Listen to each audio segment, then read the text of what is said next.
Olá, amigos! Sejam todos muito bem-vindos ao podcast Pausando a Programação. Aqui nós falamos sobre carreira, trajetória e os assuntos do momento da área de TI. Eu quero começar agradecendo os nossos patrocinadores. WhyTech, sua TI, nossa prioridade. Uniker, a plataforma de CSP com as suas regras de negócio. Mundo 365, o seu parceiro de sucesso em tempo integral. ITCore, soluções inteligentes em cloud para a sua empresa. Estúdios Vida Moderna torna o seu podcast em realidade. Advanced Informática, a sua consultoria em produtividade, segurança e nuvem Microsoft. BTO, gestão completa de TI. Ockmont Group, especialistas em cibersegurança. Eu quero aproveitar esse momento e convidar você para seguir o Pausa na Programação em todas as redes sociais, se conectar com a gente nas plataformas de streaming também. E hoje nós temos um momento muito especial, porque em parceria com o MVP Conf, nós vamos fazer um episódio com essas duas feras que estão aqui comigo. Se conecte também com o MVP Conf em todas as redes sociais. O programa hoje é uma série de podcasts especiais que nós estamos fazendo em parceria com o pessoal do MVP Conf. O MVP Conf é o maior evento de tecnologia do Brasil, reunindo milhares de pessoas desde 2018. Nossa missão é transformar vidas por meio do conhecimento. 100% da venda dos ingressos é revertida para instituições sem fins lucrativos. Esse ano acontecerá a edição no segundo semestre. E hoje eu tenho a honra de receber esses dois craques que eu vou falar que eu estou muito honrada, não tenho nem roupa para estar aqui nessa mesa hoje. Quem me dera.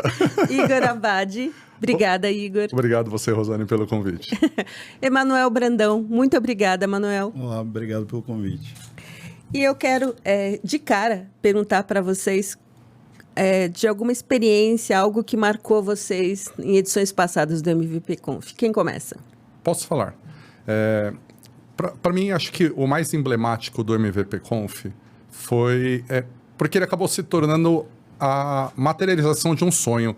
Eu lembro que durante os meus anos no programa, a gente falava muito tempo sobre, poxa, tem tanta gente boa, com tanto conhecimento para compartilhar, a gente acaba fazendo isso de maneira muito pulverizada. Então, às vezes, é um MVP que faz um evento aqui, um outro que faz um podcast, ou um vídeo, uma palestra.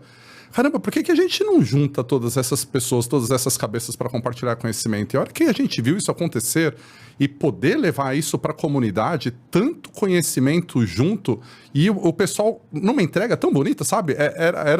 Era impressionante de ver.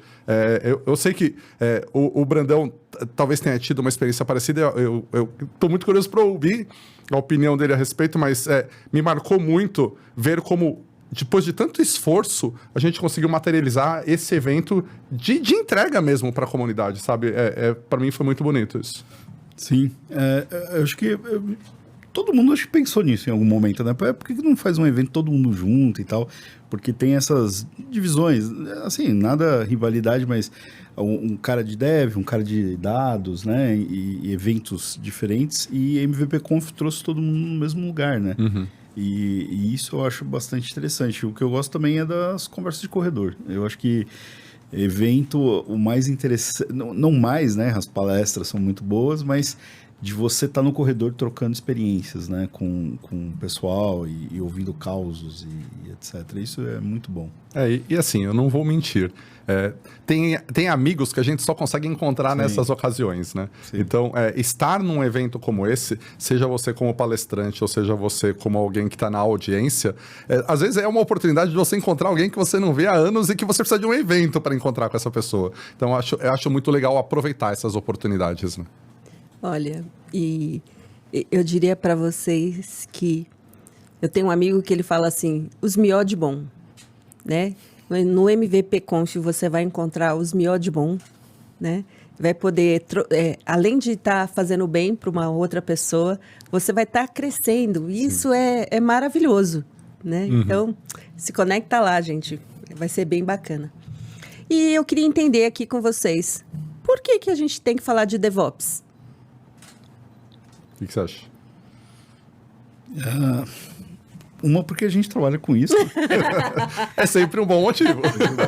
Mas, falando sério, eu acho que falar de DevOps é uma coisa muito boa, porque eu ainda, apesar de já estar há muitos anos trabalhando desta forma, ainda vejo muita empresa trabalhando num modelo que não é produtivo, né? Não é ágil, não traz ganho de negócio. Então, DevOps é importante. Eu acho que muitas pessoas não usam direito, não exploram direito os benefícios. E parece que a gente chega num momento que fala assim, isso aqui já está dominado, né? Então a gente já está... Não, eu acho que sempre tem um espaço para a gente explorar esse tema, né? E continua relevante, né? Não é algo que a gente... não vamos falar mais porque já está aí. Não, eu acho que ainda tem muita coisa para ser dita. Hein? O que eu acho curioso quando a gente fala sobre DevOps é porque se você voltar lá atrás, nos primórdios, na origem da palavra, por que o pessoal começou a conversar sobre DevOps? Era muito focado na questão da produtividade, né? Como tornar as entregas mais eficientes, como que você entrega mais valor para o seu usuário.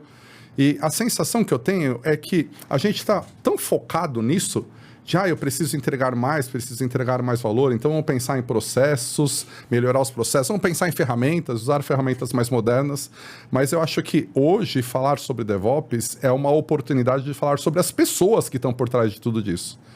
Na nossa área, a gente tende muito a esquecer do fator humano. Eu tenho a sensação de que, por a gente trabalhar com informática, com TI, com computadores, com máquinas, com programas, a gente esquece que no final do dia são pessoas por trás de tudo isso.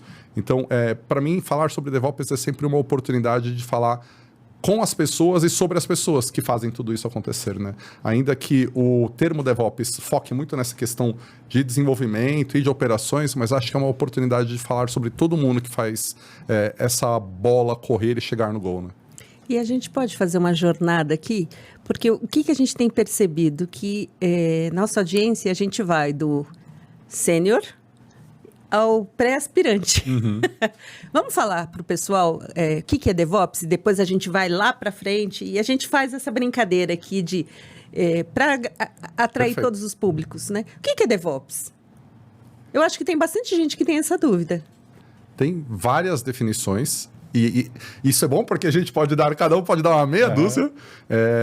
Tem uma que eu particularmente gosto, porque eu acho que ela sintetiza bem, e é só uma de várias definições. DevOps é pessoas, processos e ferramentas, e aí esse tripé é importante, trabalhando juntos para entregar valor para o usuário final ou para o cliente final. Então, no final do dia, quando a gente está falando de DevOps, a gente está falando sobre o que é que precisa acontecer para que a gente possa entregar valor para o nosso cliente, para a pessoa que está lá na ponta, dependendo do software. Então, DevOps necessariamente tem a ver com software. E aí, óbvio, que o software ele não roda no ar. Você tem um monte de coisa precisa acontecer para que o software chegue lá na ponta. E essas coisas a gente pode resumir em pessoas, todo mundo que trabalha com DevOps, processos, a maneira como essas pessoas trabalham e as ferramentas que suportam esse trabalho todo. A hora que você junta tudo isso e melhora a forma como essas coisas acontecem, você consegue entregar mais valor para o seu cliente, para o seu usuário. Para explicar como chegou nisso, né? Acho que é legal a gente falar que antes desse movimento, existia muito aquele movimento de reengenharia, ISO e não sei o quê, que tratava muito de uma coisa burocrática, né? Então, por exemplo, as pessoas eram esquecidas, né? E o DevOps veio nessa pegada de juntar essas coisas separadas. Você, naquela época, tinha os processos de engenharia, o RH ou qualquer outra coisa cuidava das pessoas, né? Então não tinha junção ali. E o DevOps juntou tudo. E eu acho que a parte mais legal é sobre a entrega focada no cliente final, né? Porque muitas vezes a pessoa não está nem perto ali do cliente final, né? Então a pessoa, sei lá, eu trabalho no IAM, só dou acesso, né? Não, mas se você está fazendo um processo para, sei lá, conectar quem seja ao que ele precisa de uma forma mais inteligente, algo assim, né? Então é bem legal de pensar dessa forma. Eu tenho um outro exemplo que eu acho maravilhoso. Me lembra de uma conversa que eu tive com um cliente uma vez, durante um papo inicial sobre uma consultoria para DevOps. E aí, até para entender a situação do cliente, eu perguntei, e aí, vocês já fazem alguma coisa de DevOps? E a resposta do cliente foi, sim, a gente já faz DevOps, até o ambiente de homologação.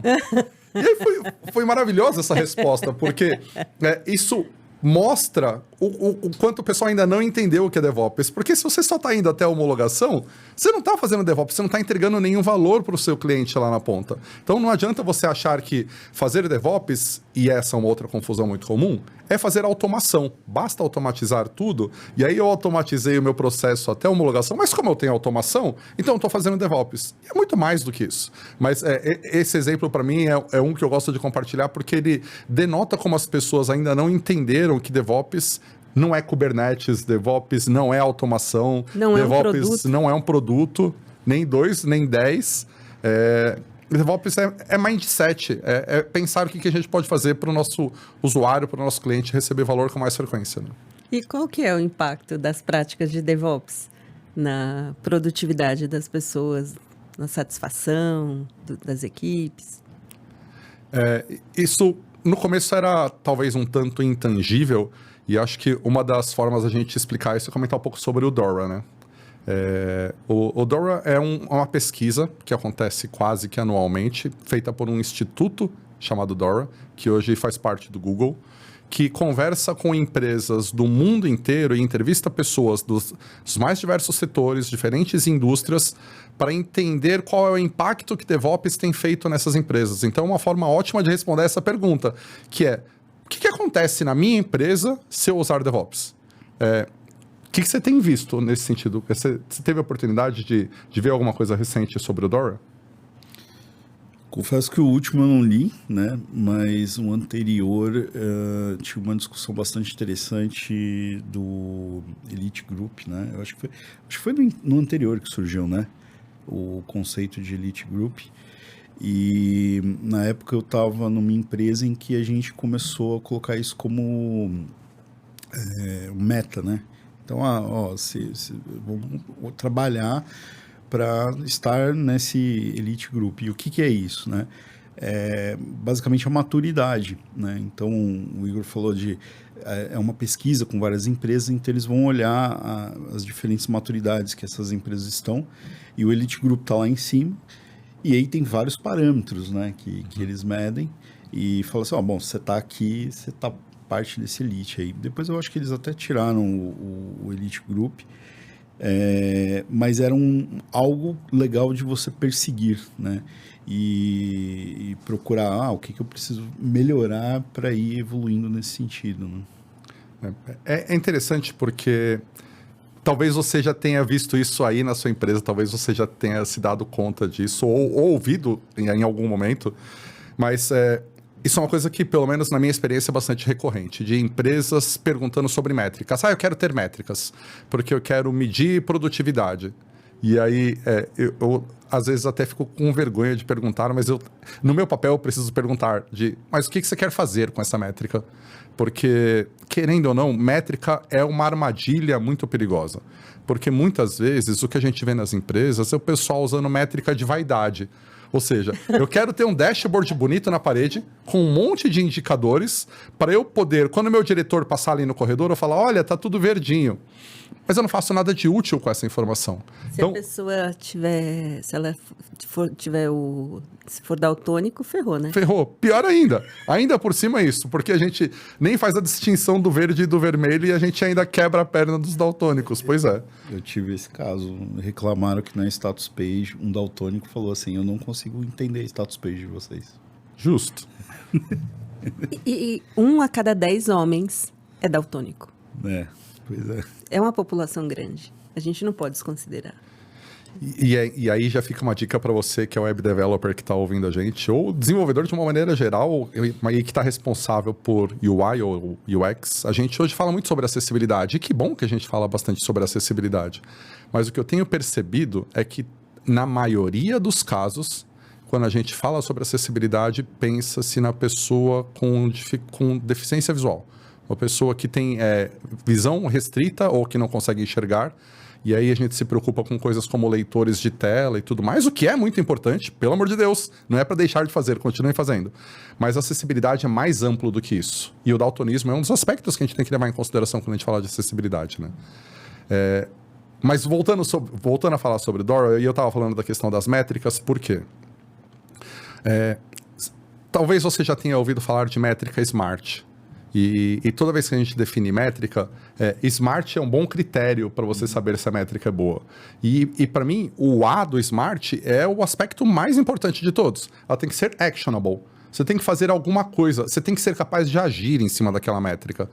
Então, se a sua métrica não for actionable, se não tiver nenhuma ação em função daquela métrica, não faz sentido nem coletar aquela métrica. E o DevOps tem muito a ver com isso, né?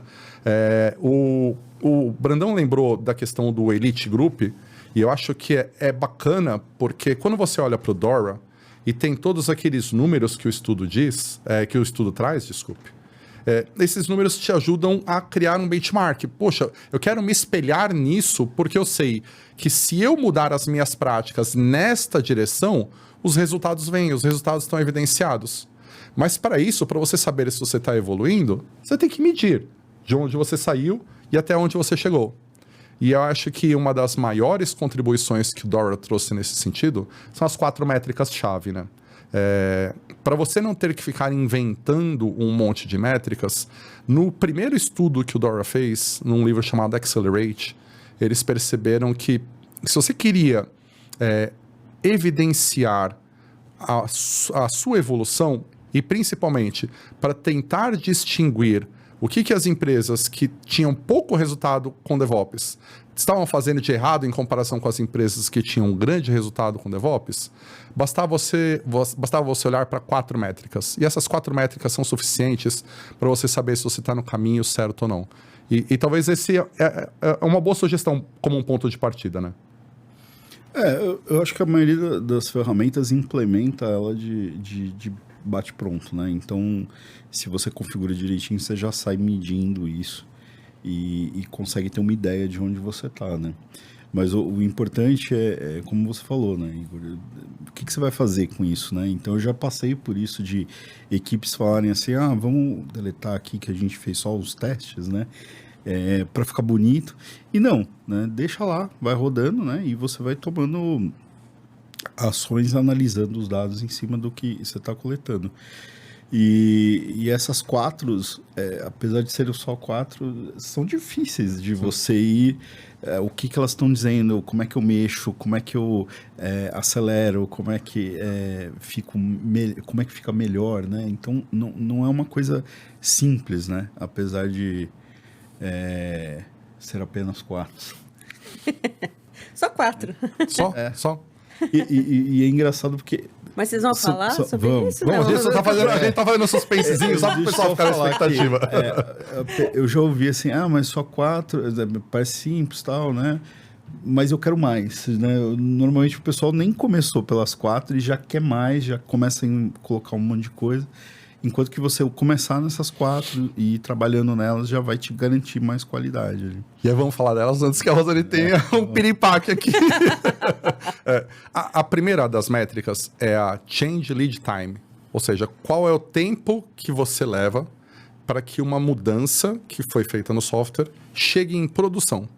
E essa é uma medida importante porque ela te ajuda a corrigir várias etapas do seu processo. Então, se, por exemplo, um desenvolvedor fez uma alteração, imagina que um desenvolvedor está corrigindo um bug no sistema.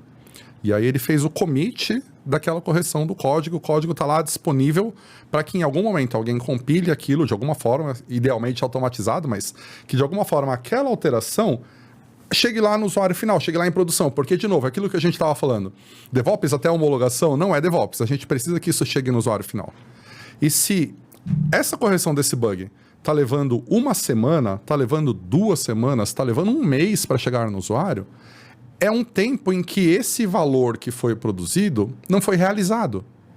E aí, é importante você começar a pensar nas consequências para a empresa, porque você pagou uma pessoa, você pagou um desenvolvedor, que trabalhou lá 1 dia, 2 dias, 1 semana, 1 mês, seja quanto tempo for, para produzir aquela correção para aquele erro.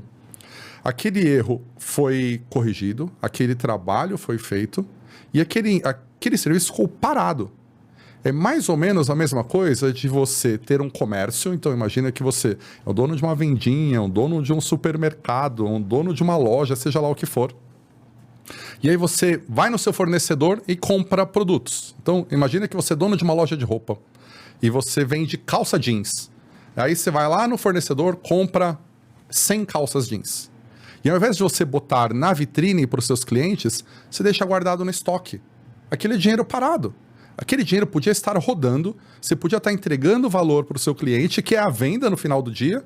Só que com TI a gente esquece disso. A gente não para pensar que toda vez que alguém faz um trabalho, esse trabalho fica esperando a próxima pessoa, o implantador, o testador, o usuário fazer a homologação, isso é dinheiro parado, como se eu tivesse um estoque guardado lá atrás.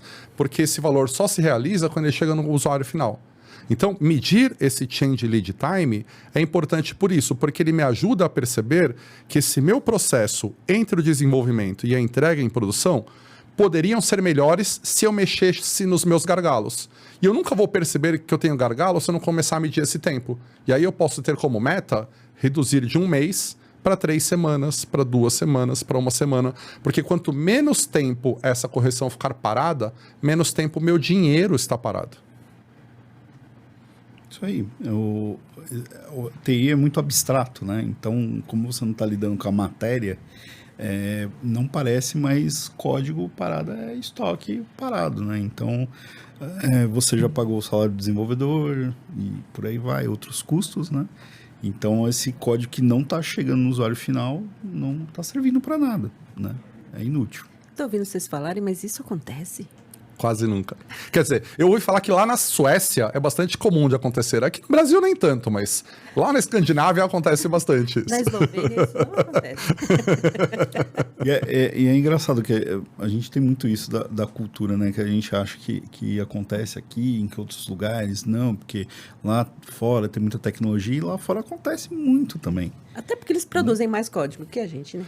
Não, e tá aí o Dora que não nos deixa mentir, porque... Será que não? Você tem evidência do mundo inteiro, e no mundo inteiro acontece isso. E aí, uma coisa que me chamou a atenção no estudo desse ano, é que tem uma observação lá no relatório falando, tem empresas de todas as indústrias, então, independente de ser varejo, de ser óleo e gás, de ser manufatura, independente do que for, tem representantes de todas as indústrias e de todos os lugares em todos os grupos. Então, low performer, high performer, elite, não importa o nível de maturidade, tem representante de todas as indústrias em todos os níveis e em todos os lugares. Então, não é um negócio que é exclusivo do Brasil. A gente pode deixar a nossa síndrome de vira-lata do lado, pelo menos nesse assunto. E como que fica o papel da liderança? O que o Dora está falando sobre isso? Ele usa, inclusive, uma expressão que eu acho bastante curiosa, que é a liderança transformacional.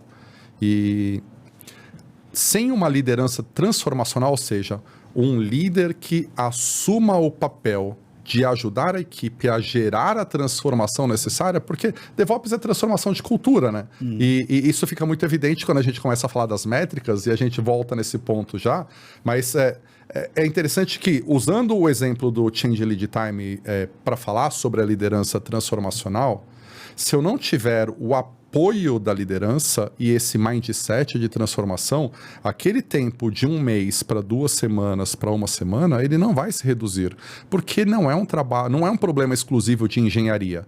A parte de engenharia, bem ou mal, ela já está resolvida. Às vezes a gente não tem oportunidade de implementar, mas é algo que já está resolvido.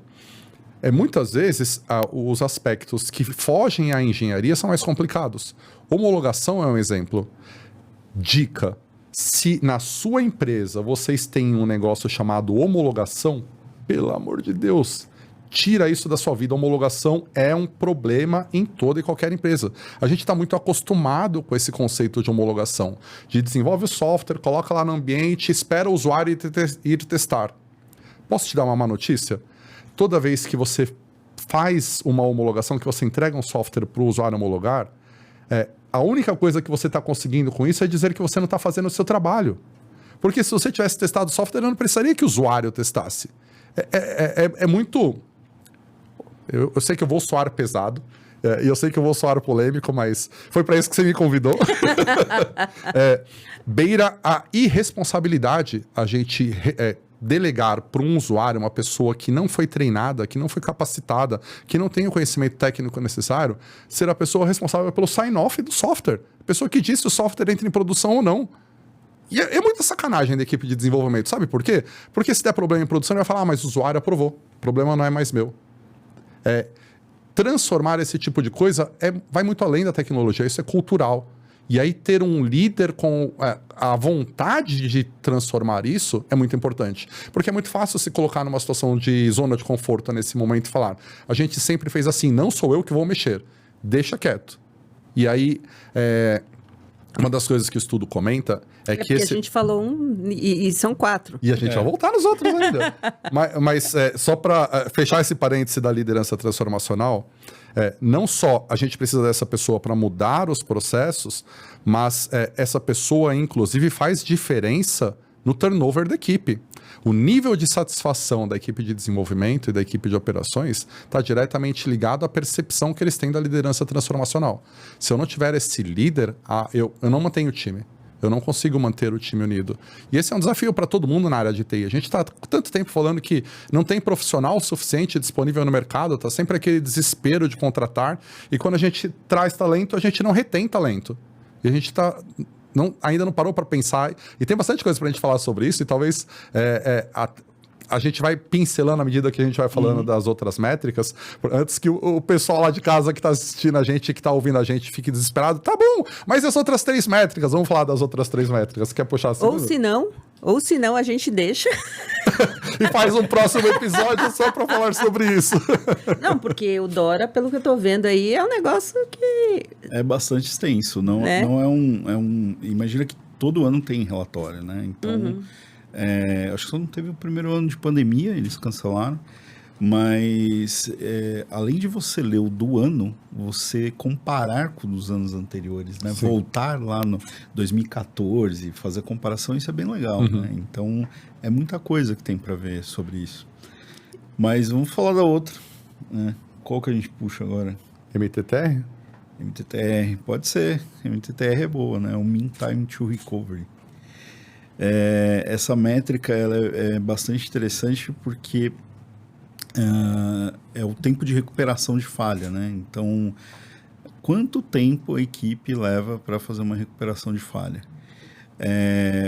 Tem empresas que são mais vamos dizer, mais online, né? Que estão em plataformas digitais e tal. Então, quando você deixa muito tempo, e aí, inclusive a gente tem um episódio aqui que a gente falou de SRE, é onde você vai medir o MTTR muito ali para a equipe atuar, né, nessa recuperação de falha. E mostra a sua capacidade de sei lá, automação, de previsão do erro, e por aí vai. Então, diminuir esse tempo é super importante para você voltar a estar produtivo, voltar a vender e tal. Tem coisas que às vezes você não sabe aonde medir, né? Como é que eu vou medir isso? Mas você começa medindo, talvez, coisas assim, as vendas caíram, né? Se você vê que tá chegando o pedido, aí não tem mais, caiu, né? Começa ali, é o seu tempo de falha. Né? Aí ferrou, né? Aí ferrou. Às vezes eu tenho a sensação de que tem muitas empresas cujo faturamento não depende diretamente do software, onde o software é um meio, mas não necessariamente um fim, e que acabam não dando tanta atenção para esse fator. Mas muitas vezes coisas simples, sabe, Rosane? Do tipo, você tem um processo de rollback? Se der alguma zica na hora que você está fazendo deploy em produção, você sabe como desfazer? E eu já perdi a conta, eu tenho certeza que o Brandão já teve pesadelos com isso também, de quantas vezes uma equipe de desenvolvimento foi fazer um deploy em produção e ninguém se deu o trabalho de, sabe, escrever num papel de pão o que fazer caso dê errado. Duro que o pão não vem, mas o pão não vem, mas o papel, né? E agora? Mas eu já passei isso várias vezes, as pessoas falarem assim, não, depois a gente anota. Só que aí fica aquele atropelo, né? Você pôs em produção, você começa a trabalhar, você começa a usar o software e você começa a fazer correções, alterações. Então aí você já não lembra mais o que estava lá e viram um completo uma zona, né? E então, assim, um mínimo para você falar assim, eu vou voltar ao meu estado original, né? E isso não é importante só na produção, né? No desenvolvimento também, né? Uhum. Às vezes você vai lá no desenvolvimento, faz alguma coisa que destrói o ambiente, você tem que recuperar aquilo, e senão a equipe fica parada, né? Então, é super importante você trabalhar nesse ponto, né? E o MTTR vai te ajudar nisso. E aí a gente está falando da questão das métricas actionable, métricas que permitam que eu haja, que eu faça alguma coisa em cima delas. E, de novo, o MTTR é um exemplo disso. Se hoje eu faço um deploy em produção e dá algum erro, por qualquer motivo, e eu levo 15 minutos, 30 minutos, 1 hora, 2 dias, como já vi acontecer em cliente, para conseguir voltar o ambiente, essa é uma métrica que você deveria almejar reduzir. Porque quanto menor essa métrica, menos tempo o meu sistema ficou fora do ar no caso de uma falha. E aí, uma outra dica que eu deixaria como estratégia para diminuir o MTTR, a gente falou do rollback, mas o rollback não é necessariamente uma boa ideia. Quando você começa um deploy em produção, muitas vezes a melhor coisa a fazer é um roll forward. Ou seja, se deu algum erro, corrige o erro e segue com o deploy. Porque o Brandão lembrou de um ponto muito importante que acontece com frequência, que é: eu comecei um deploy e eu fiz alguma coisa, deu algum problema lá no meu ambiente, às vezes pode ser uma permissão, um arquivo que faltou, uma configuração que está errada, e a gente resolve lá quente e funciona. Se você não fizer isso de maneira estruturada, a única certeza que eu posso te garantir que vai acontecer é que no próximo deploy vai dar pau de novo. Porque você não anotou, você não automatizou. Quando a gente fala de roll forward, a ideia é que você automatize o processo de tal forma que, se você identificou, tem um arquivo de configuração errado, faltou o endereço correto do banco de dados de produção, ou faltou um arquivo, faltou uma permissão, ajusta isso no seu script e roda o script de novo. Porque da próxima vez que você for fazer um deploy, aquela correção já está lá incorporada e é uma certeza de que isso não vai acontecer de novo. Se a gente fizer o rollback, se a gente só desfizer, eu não tenho a oportunidade de aprender com o que estava errado. E aí a chance de eu repetir esse erro de novo é muito grande. Uma dica que seria importante, né? É usar o ambiente de desenvolvimento para isso também, né? O ambiente de desenvolvimento não é só para desenvolvedores.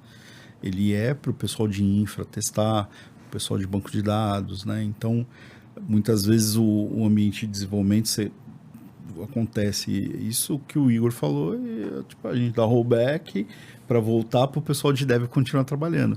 Enquanto que você já em desenvolvimento poderia conseguir corrigir, e em produção você nunca vai ter, entre aspas, né, esse erro, né? Porque você vai fazendo o shift left, né? Corrigindo o mais cedo possível, né? E isso em casa, né? Então, o MTTR é importante até mesmo de você trabalhar no ambiente de desenvolvimento. Olha, eu estou aprendendo demais aqui com esses dois aqui. E eu queria dar uma sugestão para a gente não ir para os outros 2 tópicos, deixar isso aqui como dúvida para o pessoal perguntar qual é o terceiro, qual é o quarto, para ter bastante comentário. E aí eles se comprometem a responder. Com Pode certeza. Ser? Pode ser? Estamos combinados? Então a gente vai falar de um outro tema aqui que é super interessante, que é a inteligência artificial, né, gente? A gente não pode deixar esse tópico, porque eu acho que inteligência artificial é a nossa realidade, e ela bateu na nossa porta, abriu a porta e a gente está ali, né? Cada um está navegando de um jeito, está entendendo como fazer, e eu queria ouvir a opinião de vocês em relação a isso. Eu queria comentar um negócio que para mim foi uma surpresa, porque, o relatório do DORA desse ano mencionou inteligência artificial. Eu achei fantástico entrar no assunto, não dá para não entrar no assunto, mas para mim o mais impressionante foi a descoberta que eles fizeram em função das entrevistas que eles fizeram com as pessoas. Inteligência artificial está reduzindo o desempenho das equipes de desenvolvimento. É completamente avesso... Eu não entendi. Pois é completamente avesso à nossa expectativa. O que o DORA encontrou nesse ano é que a produtividade dos desenvolvedores está caindo com o uso de inteligência artificial. Uau. E não aumentando. Como assim? As equipes estão entregando menos por conta disso. Eu acho que... E aí, tirando o estudo de lado e falando um pouco da minha percepção, eu tenho a sensação de que, os times ainda estão se aclimatando à ideia de usar ferramentas de inteligência artificial como apoio e, por conta disso, às vezes acabam esperando da ferramenta mais do que ela se propõe a entregar, e isso é uma baita armadilha do tipo, eu vou sentar, encostar na minha cadeira e esperar a inteligência artificial fazer a mágica dela. Vou mandar um áudio. Galera... Eu não vou nem escrever, vou mandar um áudio. Desculpa ser o portador de más notícias. Não é assim que o negócio funciona. Um outro fenômeno que eu tenho reparado é que em muitas empresas, muitas empresas com as quais eu tenho tido a oportunidade de conversar, a adoção de IA como ferramenta de desenvolvimento, os copilots da vida, ela está muito acelerada. Então, as empresas estão comprando muito o produto com a promessa de que o produto vai acelerar a produtividade. Mas, na outra ponta, as equipes de desenvolvimento não estão sendo capacitadas para explorar essa ferramenta, porque ela é uma ferramenta como outra qualquer. E se a equipe não receber a capacitação adequada para isso, a ferramenta vai atrapalhar mais do que ajudar. E eu acho que o que o Dora encontrou com esse estudo vem muito de encontro a isso. E tem um outro detalhe também que é, quanto tempo você leva para fazer isso? Não, uma semana não. Usa aí uma inteligência artificial, você me entrega em um dia. Uhum. Não é não? Sim. Com certeza. Engraçado você comentar isso, porque eu passei por isso. E a pessoa vai lembrar, né, disso. A orelha de alguém vai arder lá em casa agora. Um ex-liderado meu. Quando explodiu, né, essa onda de pede para a IA te ajudar e tal, a gente estava discutindo alguma coisa que eu falei assim, cria um script para automatizar essa tarefa. E a pessoa falou, não, vou colocar lá que vai vir um script e tal. E quando ele mostrou, a gente estava em reunião, era o exemplo do Help, a página do Help ali, né? Então eu falei assim, olha aqui, eu entrei no link, mandei lá na reunião, eu falei, cara, se você tivesse lido, né, você saberia fazer isso. Então é exatamente isso que você falou. A inteligência artificial, ela é um apoio, é um acelerador, mas você tem que ler, você tem que conhecer, né? Então não adianta você pegar algo que você só pediu, não saber como funciona e tentar rodar, porque você vai ter mais problema na frente, né? Quando você precisar fazer alguma evolução naquilo, você não vai saber. E aí você sempre vai ficar naquela dependência e vai chegar uma hora que você não vai ter controle, né? Será que o que está me retornando aqui é isso ou não é? Será que tinha uma maneira melhor ou não? Então, é importante saber.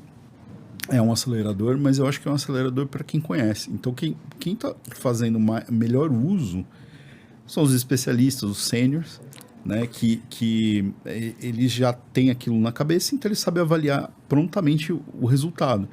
O júnior ainda precisa destrinchar melhor ali o conhecimento dele, né? Conhecer as coisas, né?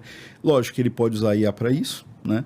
Mas ele tem que continuar estudando, né? Não depender só de uma resposta ali da inteligência artificial. Eu acho que o que diferencia, no contexto da IA, o que diferencia o sênior do júnior é que o sênior entendeu que IA, do jeito que a gente tem hoje, ChatGPT, GitHub Copilot, Gemini, Claude, seja lá o que for, a IA é um autocomplete elevado ao cubo. Se você pensar na IA como uma ferramenta de autocomplete, você vai tirar o melhor proveito do que a IA tem para oferecer hoje. O Júnior, não. O Júnior pensa na IA como uma ferramenta que vai trabalhar para ele, ao invés de ser uma ferramenta que trabalha com ele. Que aí ele coloca uma expectativa diferente. E eu não quero de forma alguma com isso dar a impressão de que eu não gosto de IA ou que eu não uso IA. Pelo contrário, eu uso diariamente, várias vezes por dia. Então, hoje o que eu uso mais provavelmente deve ser o GitHub Copilot. Eu uso várias vezes durante o dia. A diferença é que eu sempre uso desconfiando. É engraçado, eu viajei esses dias para Minas Gerais com uma tia e na volta a gente veio conversando sobre isso. E a gente batendo papo sobre inteligência artificial, ela tem 70 anos, então naturalmente ela é um pouco mais reticente com relação ao uso de tecnologia. Ela falou, o meu filho, o meu primo, ele tá falando para eu usar esse tal desse ChatGPT, mas eu tenho medo de usar. Eu falei, tia, não precisa ter medo de usar. O importante é você entender o que esperar dessas ferramentas de inteligência artificial que a gente tem hoje. ela é muito boa desde que você assuma que você sempre precisa conferir o que ela está te dizendo. Então, usar uma ferramenta de inteligência artificial, isso vale para os devs também. Usar ela como um ponto de partida, como um acelerador, é super produtivo. Mas você sempre precisa conferir a resposta que ele te deu. E se você tiver isso em mente, do tipo, fala sobre um evento histórico da mesma forma que você falaria sobre uma linguagem de programação, ele vai te dar uma resposta que sempre soa muito coerente. Então, os GPTs da vida, eles mentem com muita convicção. Então, se você não estiver preparado para falar sobre aquilo, você vai acreditar. E aí, o que eu comentei com a minha tia é, se eu uso a inteligência artificial para perguntar alguma coisa sobre um assunto que eu conheço, eu vou conferir se o que ele respondeu faz sentido. Se eu pergunto sobre alguma coisa que eu não conheço, eu sempre vou pesquisar depois, para ver se a resposta dele faz sentido. Se você sempre lembrar que você precisa conferir, ele acaba virando uma ferramenta super poderosa, né? Sim, sim. Eu uso muito para análise de log. Você pega aquele log, que é um texto gigante, né? Eu boto lá e falo assim, me fala sobre isso. Então ele organiza, né? E aí eu tenho uma ideia geral, e aí eu sei se é aquilo que eu quero, não é, descarto, e se não, eu volto lá no log e vou olhar no detalhe, né? Então isso tem facilitado muito para mim. Mas eu preciso saber o que eu estou lendo, né? Então eu preciso saber o que está acontecendo, entender e tal. Não é simplesmente um negócio assim... olha esse log aqui, me diz o que eu tenho que fazer e vai resolver. E muitas vezes o que ele falou não funcionou, porque existe um contexto maior, né? Então, quando você está olhando lá o log, você está olhando especificamente uma coisa, mas se você olhar o contexto maior, o problema está em outro lugar, o problema você precisa mexer em outra coisa, né? Mas assim, eu diria que hoje isso é um fato consumado, é um caminho sem volta. Eu não vejo a gente voltando para um momento em que a gente não tem esse tipo de uso de inteligência artificial. O ano passado, em outubro, eu tive no GitHub Universe. O GitHub faz um evento anual onde eles anunciam as novidades e tudo mais. E é impressionante como a gente, quando pensa em GitHub, pensa em uma ferramenta de repositório de código open source, mas hoje o GitHub é tudo menos isso. Hoje o GitHub é uma empresa de inteligência artificial para desenvolvedores. E a quantidade de recursos que eles trouxeram é uma coisa realmente impressionante. Então, tem muita ferramenta poderosa para ajudar equipes de desenvolvimento, equipes de operações. Esse exemplo do Brandão é ótimo. A gente não pode pensar em IA como uma ferramenta para o dev. Ele está lá analisando log. É uma coisa que alguém de infra, alguém de operações faria. E que é super útil no dia a dia. Então, talvez pensar um pouco fora da caixa e pensar em usos de IA que não seja só ficar gerando texto, ficar gerando código, pode trazer uns resultados bem bacanas e que ajudam no dia a dia de DevOps. Mas, de novo, aprende a usar a ferramenta desconfiando da ferramenta. E a hora que você assume que a ferramenta está lá para trabalhar com você e não por você, ela fica super poderosa, né? Sim. Nossa Senhora, hein? Vocês viram, né? O que eles sugeriram aqui? Use com parcimônia. Use com moderação. Use com moderação. Que mais que teve no relatório do Dória que você acha que é legal a gente compartilhar? A gente comentou de alguns aspectos que me chamaram bastante atenção, que foi a questão da liderança transformacional e o quanto ela é relevante.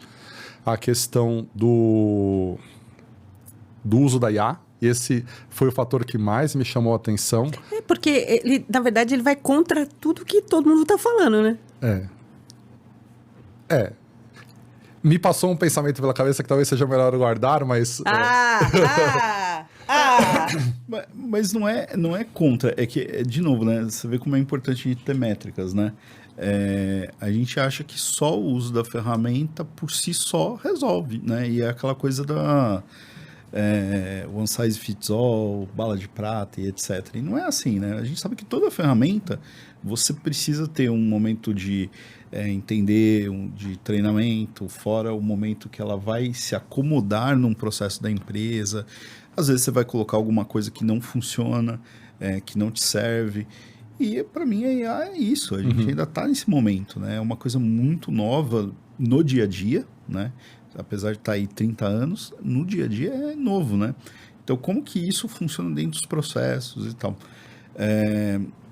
Tem empresas que eu acho que estão exagerando na dose de mudou toda a estratégia por detrás e falou assim, não, agora somos IA e a empresa virou... Mas, na verdade, isso tem muito discurso, né? Também, né? Tem. Porque fica bonito falar que usa IA, né? Sim. Assim, tem todo um movimento de marketing naturalmente. Os fabricantes estão vendendo produtos. IA é um produto como outro qualquer. E tem um monte de gente que quer vender produto em cima disso. E aí eu acho que junta duas coisas. De um lado tem esse movimento de marketing. E aí, uma coisa que me chamou a atenção no começo, quando começou essa onda do GPT, os marqueteiros de internet, com ou sem viés, mas me chamou muito a atenção aquele monte de ferramenta de faça seu copy automaticamente, faça seu post automaticamente, faça seu discurso automaticamente, agora faça seu vídeo automaticamente. Eles estão vendendo muita facilidade para que, como quem diz que você não precisa ser um expert do seu ramo para você se vender como se você fosse um expert do seu ramo. Isso não é verdade, mas isso soa como música aos nossos ouvidos, porque tem um lado fisiológico nisso também, né? O ser humano, ele tem, por natureza, o desejo de economizar energia. Isso é fisiológico na gente. Nosso cérebro busca economizar energia o tempo todo. Então, quando alguém fala pra gente, olha, você consegue fazer a mesma coisa com menos esforço, isso é automático, a gente vai abraçar. E a IA tá passando essa armadilha de você não precisa mais pensar, tem uma inteligência artificial que pensa por você. E tem muita gente que está se deixando enredar nessa armadilha. Porque, em algum momento, essa pessoa não vai mais saber falar sobre o assunto que ela falava, né? E na nossa área isso é muito perigoso, porque a gente sempre falou, desde que eu me conheço por profissional de TI, e lá se vão mais de 30 anos trabalhando com TI, a gente sempre falou que na nossa área a gente não pode parar de estudar. É um luxo que a gente não tem. A gente tem que estar estudando o tempo todo. Tô até hoje, eu vou fazer 50 anos daqui a pouco, daqui a alguns meses. E eu continuo estudando até hoje. Eu não me vejo parando de estudar. E as pessoas estão parando de estudar porque a IA está respondendo por elas. Isso é uma baita armadilha, isso é um baita perigo. Sim. Aí que tá. Eu acho que um dos pontos principais na TI é que a gente pegava assim os bons profissionais e os maus profissionais, pessoas que estudavam, né? E aí a gente está nivelando ali todo mundo por causa da IA, né? Agora todo mundo vai saber fazer, né? E a inteligência não está aí, né? Uhum. Não é no uso de uma ferramenta, né? A gente já usou ferramentas para automatizar coisas. Aliás, uns 20 anos atrás, eu estava numa empresa de RP que eles estavam num desenvolvimento maluco lá de... Eu não lembro o termo que se usava, mas era aqueles... Ferramenta case. Lembra dessa onda? Lembro. E eles queriam desenvolver como se fosse uma IDE que os analistas de negócio juntariam caixinhas e sairiam um RP, né? E não deu certo o projeto, né? Não chegou lá. Por quê? Você precisa de um monte de pessoa pensando em um monte de coisas. Então, não é simplesmente que a gente vai chegar num negócio... me constrói um sistema e esse sistema vai sair, né? Talvez, né? Que a TI é sempre a abstração da abstração. Um dia a gente chegue numa outra camada, mas ainda eu acho que as pessoas ainda precisam manter a constância de estudo e tal. E isso, para mim, sempre foi um problema de lidar com... A gente falando de líderes transformadores, né? Eu acho que isso é um desafio para os líderes transformadores, né? Como é que eu faço as pessoas continuarem estudando e principalmente essa nova geração que está vindo aí muito baseada em ChatGPT e outras ferramentas, como é que eu faço elas irem atrás de mais conhecimento, né? E como é que tira a certificação, né? Uhum. Porque na hora da prova não tem. Exato. Não tem chat GPT ali do lado, não. Exato. Você sabe, Rosane, o Brandão comentou esse negócio de ferramenta case e aí me fez lembrar de uma coisa curiosa que é a nossa indústria, apesar de ela ser baseada no trabalho de desenvolvedores, ela está querendo matar a carreira do desenvolvedor desde sempre. Então, com ferramenta case, a ideia era, eu não preciso de programador. O analista vai lá, ele desenha os fluxos e eu gero o programa. Aí depois vieram as ferramentas Red. Ah, não preciso de um programador. Eu boto lá as caixinhas, eu faço as telinhas e desenvolver esse tema é muito simples. A gente está agora falando de low code, no code, que também é a ideia de você não precisa ser um programador, você vai lá e faz o sistema sozinho. E a IA é a mesma coisa. Você não precisa saber programar. Usa a IA, que a IA gera código para você. A gente já está há décadas tentando matar a carreira do desenvolvedor e, gente, não vai acontecer a menos que você deixe. Porque não dá para não ter o desenvolvedor, porque não dá para abrir mão do fator humano. Mesmo agora com a inteligência artificial e as pessoas acreditando que a inteligência artificial pode substituir o trabalho do desenvolvedor, a verdade é que não pode, né? Não tem como. Eu acho que as pessoas que vão se destacar daqui para frente são as pessoas que souberem ser bons engenheiros de prompt. Eu confesso que quando eu vi essa expressão a primeira vez, do prompt engineer, falei, putz, olha o pessoal vendendo o snake oil aí de novo, tá? De novo vendendo milagre para conseguir arrancar dinheiro em cursinho pela internet. Mas agora que a poeira baixou um pouco, a verdade é, um bom desenvolvedor hoje, ele precisa ser um bom engenheiro de prompt para extrair o melhor resultado da inteligência artificial. Porque, de certa forma, é muito parecido com o trabalho que a gente fazia de análise de negócios lá atrás. Quanto melhor você explica o problema que você tem, maior a chance daquilo ser traduzido num software corretamente. E com a inteligência artificial, acho que é meio isso, né? Sim, concordo. Ou seja, você, desenvolvedor, vai estudar engenharia de prompt. Não quer dizer que você tem que comprar curso disso, mas começa a gastar energia pensando como é que eu melhoro a maneira como eu converso com a minha inteligência artificial para extrair o melhor resultado. E é impressionante. A hora que vira a chave e que você entende que você precisa guiar o seu copiloto, e aí eu acho que o termo copilot que o GitHub e o Microsoft usam é muito feliz nesse sentido. A hora que você entende como guiá-lo, os resultados vêm. Mas aí, de novo, aí a senioridade conta muito, né? Porque você vai saber explicar o problema que você tem. Você não vai esperar que a inteligência artificial adivinhe qual é o problema. Que bacana. Aprendemos bastante hoje aqui, né? Que coisa. Eu queria pedir para você, Brandão, olhar para aquela câmera ali e deixar uma mensagem para quem está assistindo a gente hoje. Bom, eu vou ficar no tema, já que a gente estava falando de estudar e tal, leia os livros de DevOps, né? Eu acho que o pessoal está perdendo ali, eu ouvi em algum podcast aí recentemente sobre perder a leitura e tal, então retome lendo os livros lá de o Phoenix Project, etc., e vai dar uma ideia muito boa do porquê ainda falamos de DevOps. Que foi a nossa primeira pergunta. Igor. Eu acho que... Aqui, olhando para lá. Talvez a mensagem mais importante que eu queria deixar para você que assistiu o nosso podcast hoje, que ouviu o nosso podcast hoje, não esquece que a ferramenta mais importante que você tem é o seu cérebro. Você é o dono do seu conhecimento, você é o dono da sua carreira. Não deixa isso na mão das outras pessoas. Então, invista em você. O Brandão deu um ótimo exemplo. Leia os livros de DevOps, vai buscar conhecimento, vai buscar cultura, continua estudando o tempo todo, continua se aperfeiçoando o tempo todo. Eu comentei agora a questão da engenharia de prompt, que é uma coisa que há um ano atrás a gente não discutia, é uma coisa que há 2 anos atrás não existia. Então, não abra mão de buscar conhecimento o tempo todo. A inteligência artificial, ela pode ser uma armadilha muito perigosa se você contar com ela como um substituto para o seu cérebro. Usa ela como um complemento para a sua memória. Eu não lembro como que funciona, vai lá e pergunta para a inteligência artificial. Mas não pede para ela fazer no seu lugar algo que você não conhece. Você sempre precisa conhecer o que você está pedindo para a inteligência artificial, como você precisaria conhecer o que você está pedindo para uma pessoa que trabalha com você. Então, seja responsável com o seu conhecimento, seja responsável com a sua carreira. Ninguém vai cuidar disso por você. Que bacana. Queria perguntar, Brandão, como é o seu momento pausa na programação?